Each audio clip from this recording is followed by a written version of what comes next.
Desde el nacimiento estamos atrapados en una ilusión. Creemos ser lo que nos han enseñado a ser. Sin embargo, nuestra verdadera esencia yace oculta, sofocada, ahogada por una personalidad impuesta por la sociedad, la educación y la cultura. Hoy exploraremos el laberinto de la falsa identidad, desentrañando los mecanismos que nos mantienen encadenados a una existencia mecánica y fragmentada.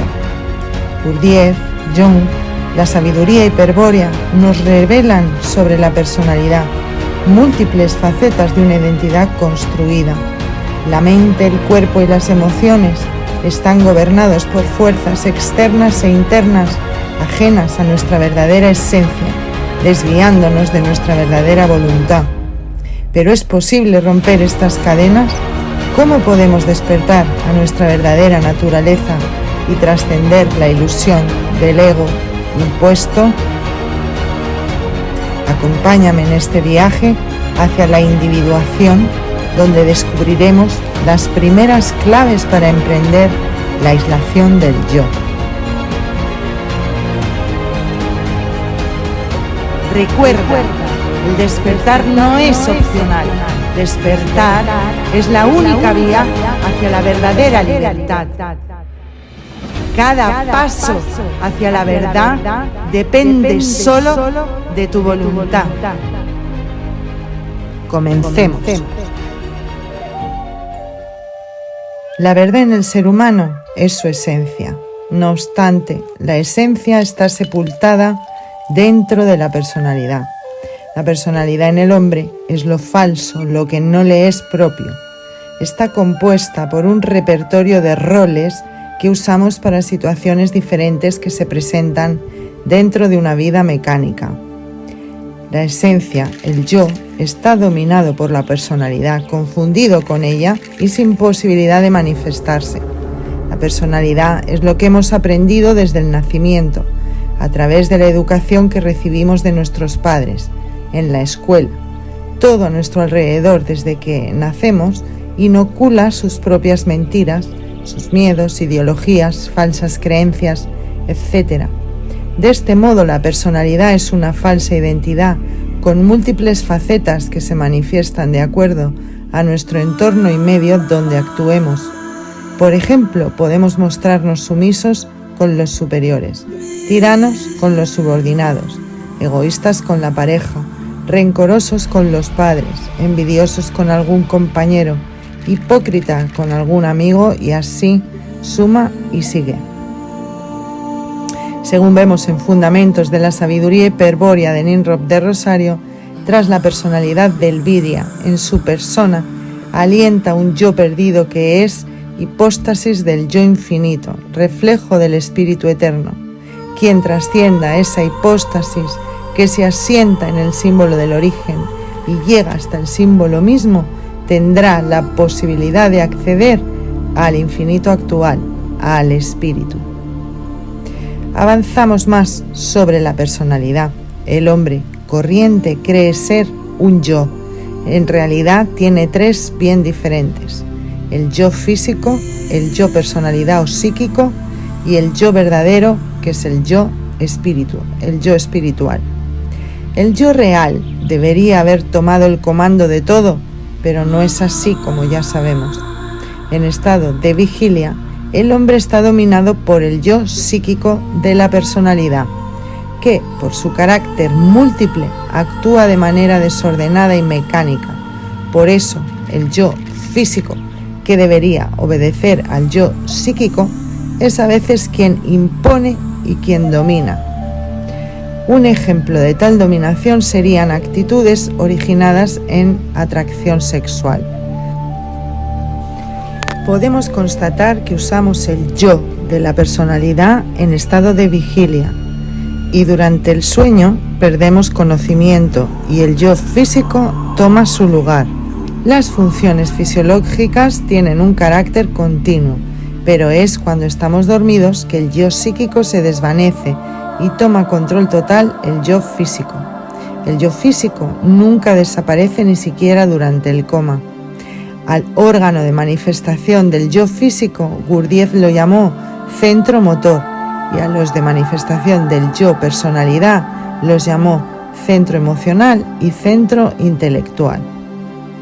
El yo de la personalidad, el sujeto consciente, está formado por un número considerable de yoes diferentes que rigen nuestras acciones.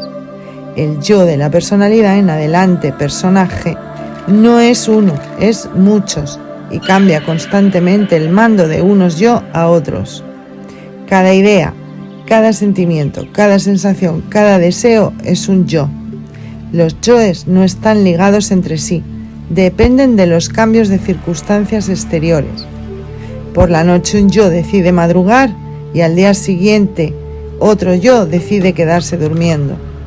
Algunos yo siguen a otros y aparecen acompañados o en grupos, y cada uno de ellos representa una ínfima parte de nuestras funciones, pero cada uno de ellos cree ser yo, cree ser un todo. Cuando el hombre dice yo, cree hablar en su totalidad, pero en realidad solo se trata de un pensamiento pasajero, de un humor o de un deseo que cambia al minuto siguiente. Una hora después puede haber olvidado completamente lo que dijo y decir algo totalmente opuesto.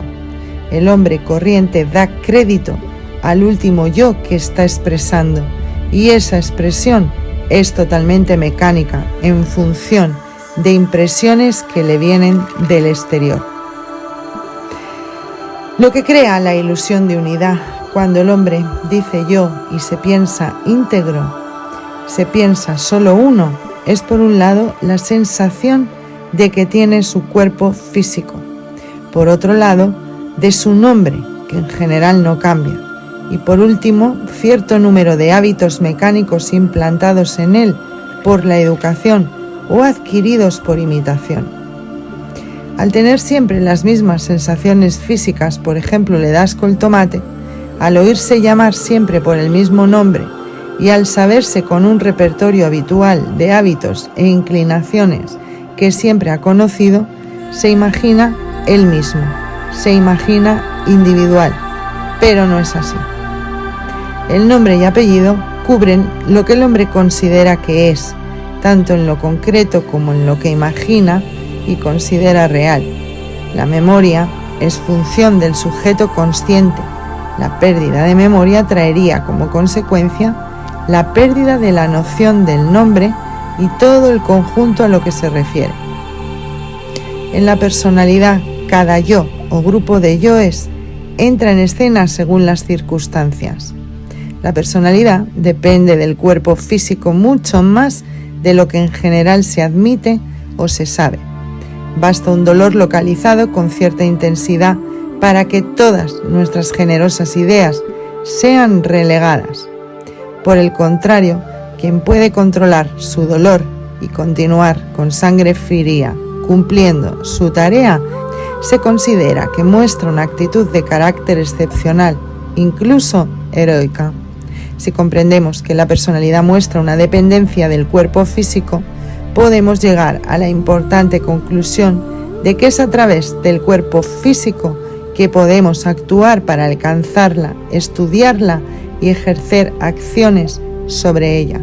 Por eso, las prácticas para la individuación van a requerir ejercicios físicos y psíquicos. Continuamos conociendo más sobre la estructura de la personalidad. La personalidad es un organismo y como tal tiene una estructura, pero su estructura se escapa porque no la conocemos ni la estudiamos, así que nuestra atención se encuentra constantemente retenida por los hechos y eventos exteriores y por las reacciones mecánicas que provocan en nosotros.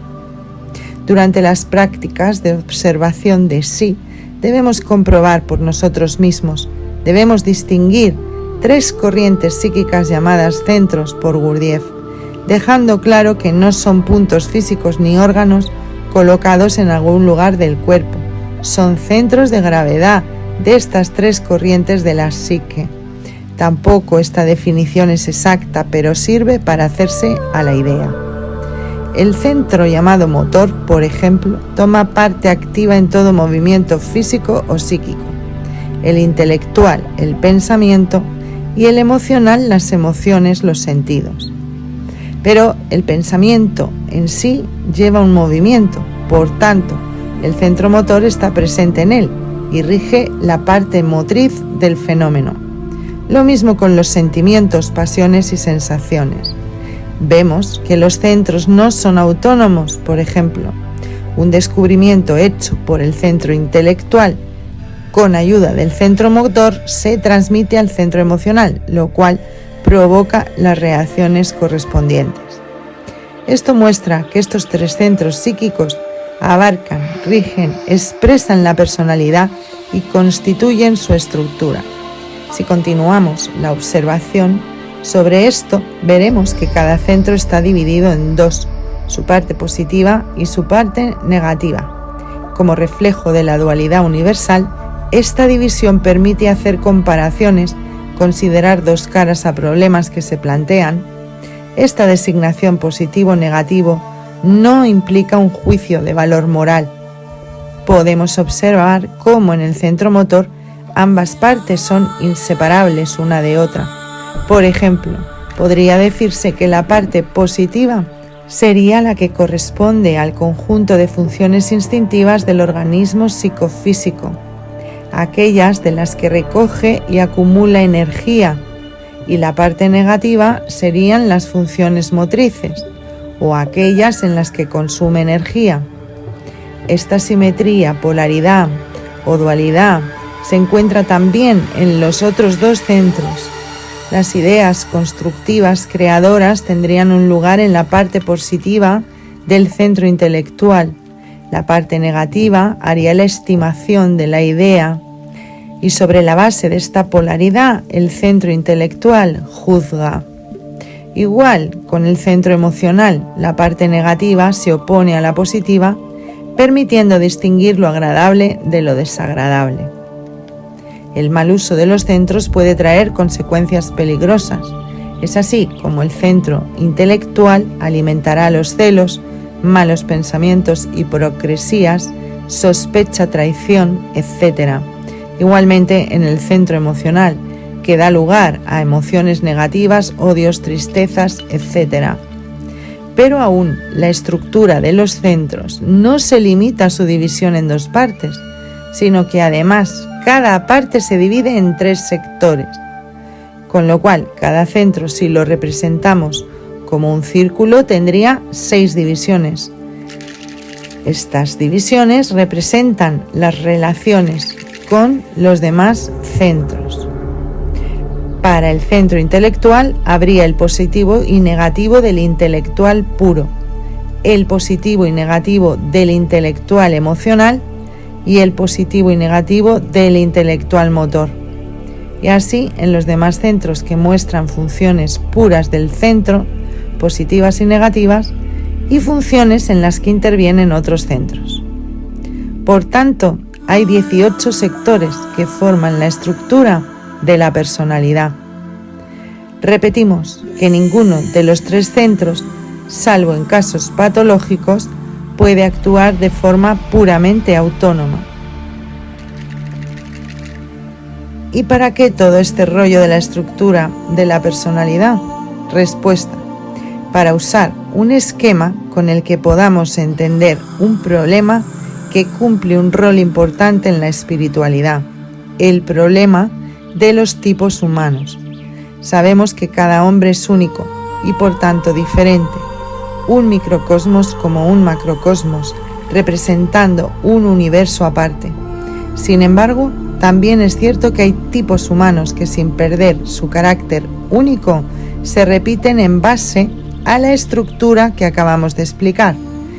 Esto nos va a ayudar a conocer la personalidad, pues estos tipos se distinguen por la preponderancia de uno de los 3 centros psíquicos en la personalidad sobre los otros 2.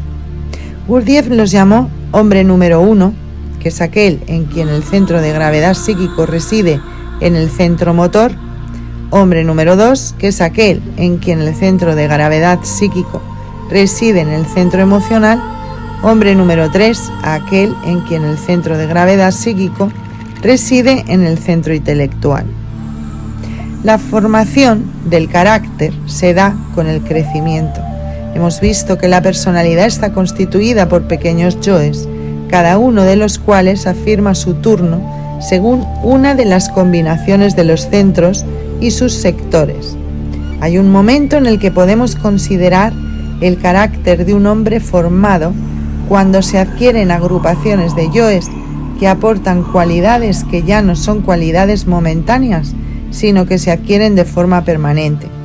El carácter representa el agrupamiento de un cierto número de yoes constituido en función de factores como la predisposición innata, la educación, la instrucción, atracciones personales en otros planos de consciencia, especialmente en la subconsciencia, y asociaciones fortuitas.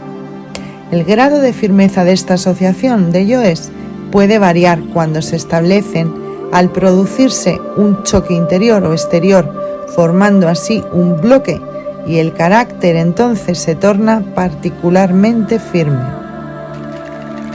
Según estudiamos en Fundamentos de la Sabiduría Hiperbórea con respecto a la estructura psíquica del Pasú y Virya y las esferas psíquicas que consisten, además de las funciones de razonar, sentir, pensar, en soportar registros de memoria, la esfera racional que soporta los registros racionales conceptuales, la esfera afectiva que registra traumas, afecciones, la esfera consciente que registra lo correspondiente a la experiencia, a la historia del sujeto consciente, y la esfera de sombra que registra las inercias, manifestaciones mecánicas o de una voluntad instintiva.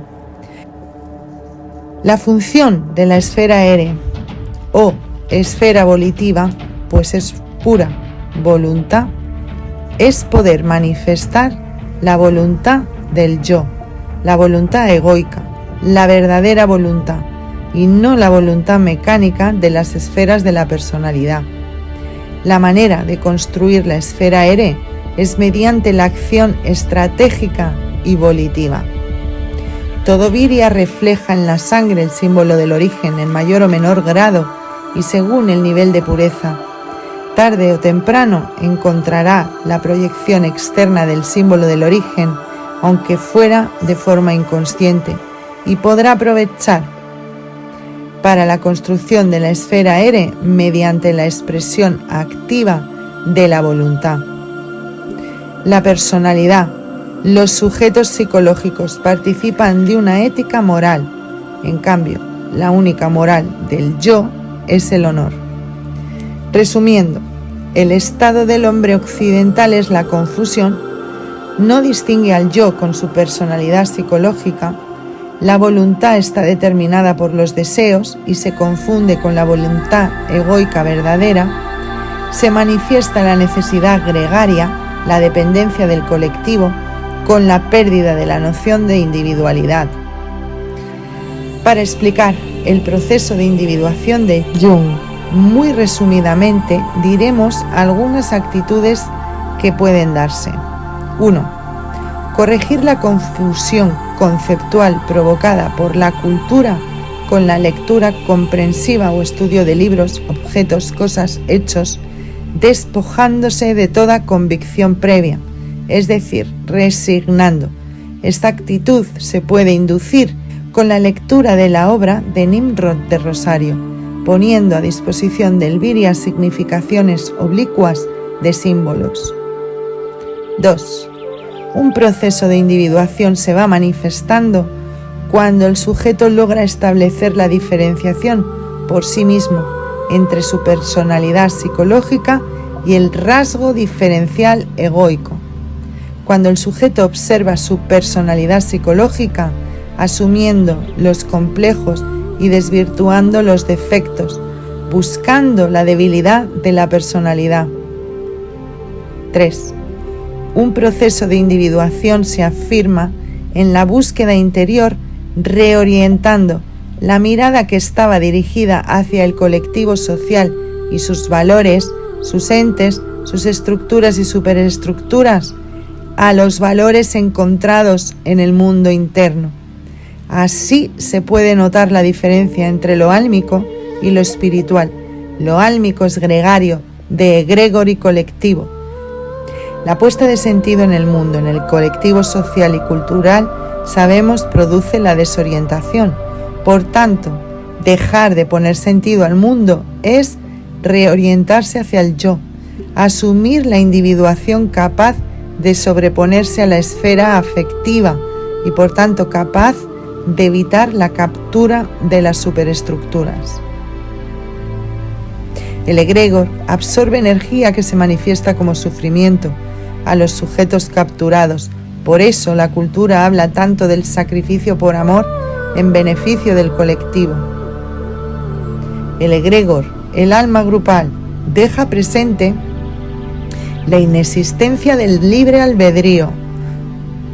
Egregor, un monstruo de millones de entes esperanzados, odiando, sedientos de felicidad o de salud, obligados a vivir las pautas del sistema o a soportar la ira colectiva que supone rebelarse. Pero podemos oponernos como quienes intuyen o han llegado a la certeza de esta verdad y manifiestan su voluntad de ser libres. Entonces la individuación es la libertad ontológica y axiológica.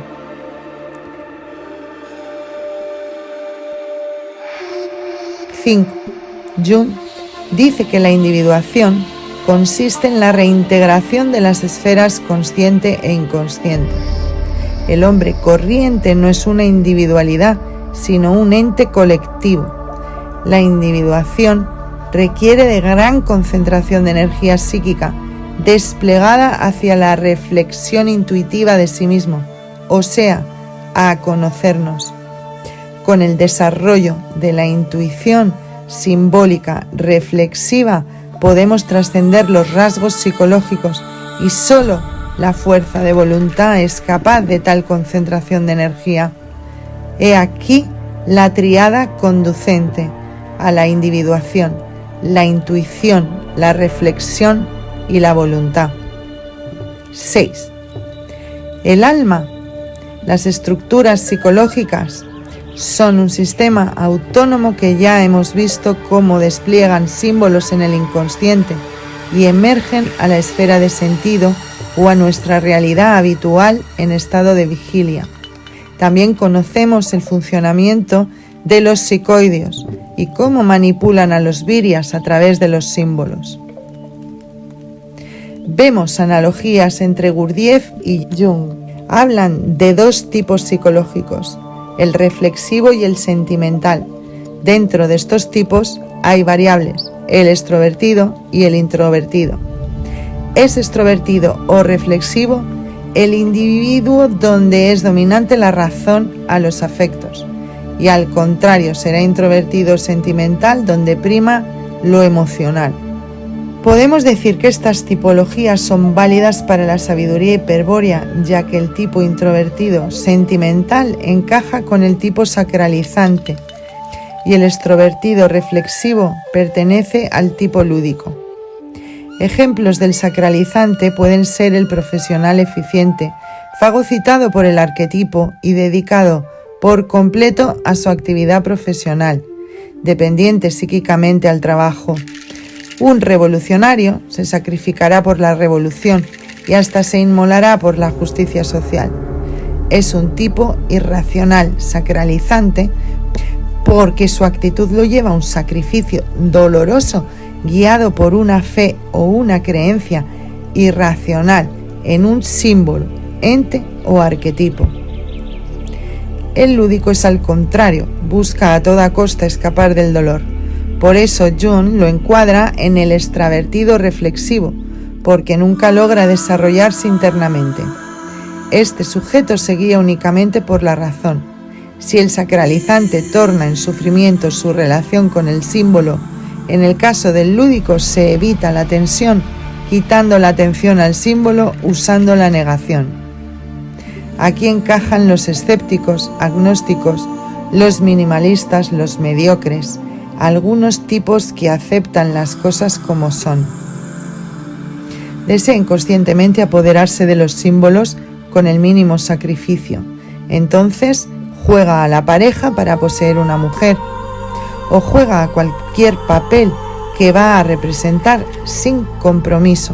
Así evitan dependencias, problemas, complicaciones. Se pueden encontrar sujetos que manifiestan ambos tipos. La vida es un laberinto de elecciones. Detrás de cada elección o drama superado, espera otro, y luego otro, y así sucesivamente. Es aquí donde surge el tipo con intuición simbólica, como para percibir el laberinto, y lo suficientemente valiente como para intentar encontrar la salida. Jung nos dice muy acertadamente que la intuición es una función de la percepción inconsciente, por lo que es muy difícil captar su función conscientemente. Es por eso que el tipo intuitivo extravertido no acudirá nunca allí donde encuentre valores de realidad universalmente reconocidos, sino que anda en busca de nuevas posibilidades. El sentir y el pensar son funciones inferiores, diferenciadas, que no son decisivas ni oponen resistencia duradera a la intuición. Su moralidad no es intelectual ni sentimental, tiene su propia moral, que es la fidelidad a la intuición y el sometimiento voluntario a su fuerza. Los cátaros llaman mine o fidelidad de amor a esta fidelidad, y parece que se da con mayor facilidad este tipo en damas que en caballeros. Este tipo, en circunstancias estables, se asfixia, capta lo nuevo con intensidad para luego renunciar con frialdad cuando no se presiente un nuevo aprendizaje. Donde hay posibilidad, allí se vincula por razonable y práctico que pueda ser, y nada impedirá que descarte la misma situación que un día supuso una liberación por considerarla hoy una cárcel. La fuerza volitiva de estos sujetos es enorme, por eso el sistema ha creado una red de ilusiones donde capturarlos. Este tipo tiende a ser gnóstico, autodidacta, tiende a obtener conocimiento del pensar por y desde sí mismo. Aquí se encuadran artistas, líderes, conquistadores, deportistas, innovadores, creadores, solitarios, aventureros, inconformistas, aristocráticos, buscadores, inventores. Muchos sujetos notables, sobresalientes, que conscientes o inconscientemente persiguen su individuación, escapando de la corriente cultural y lo universalmente aceptado. Al contrario que los lúdicos, logran manifestar altos niveles de dramatismo y de compromiso en sus relaciones con símbolos, y al contrario que los sacralizantes, logran suspender la tensión dramática, y es así como se liberan de las ataduras kármicas. Su rasgo preponderante y diferencial, relevante y notorio es la fuerza volitiva. Estos individuos manifiestan gusto por la cultura bélica, la rebeldía heroica, las artes marciales o guerreras, tienen cierta predisposición a la melancolía, al recuerdo de un pasado ancestral. En estos sujetos puede canalizarse la facultad de anamnesia.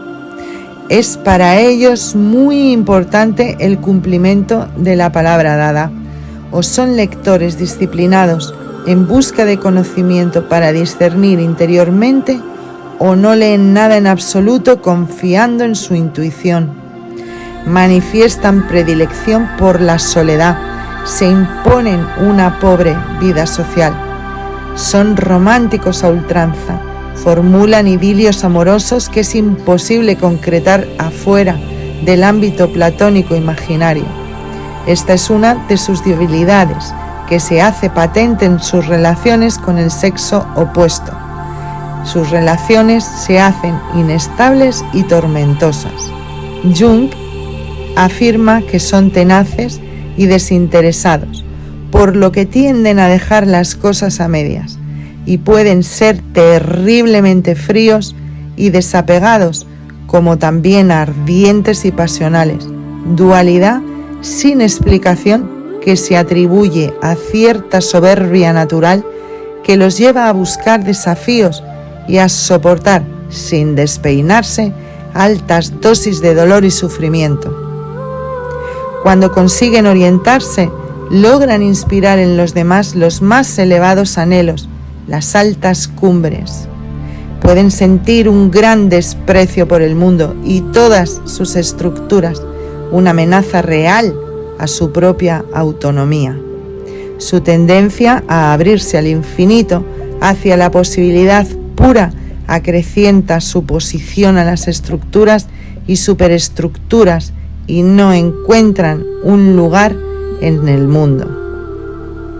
Son individuos aristocráticos, exquisitos, distinguidos y logran su máximo comunicacional con el uso de las artes. Como tienen intuición simbólica, logran acceder al uso de lenguajes e inteligencias múltiples de una forma natural. Si logran la individuación, asumirán paradojas resistiendo su poder a fuerza de voluntad.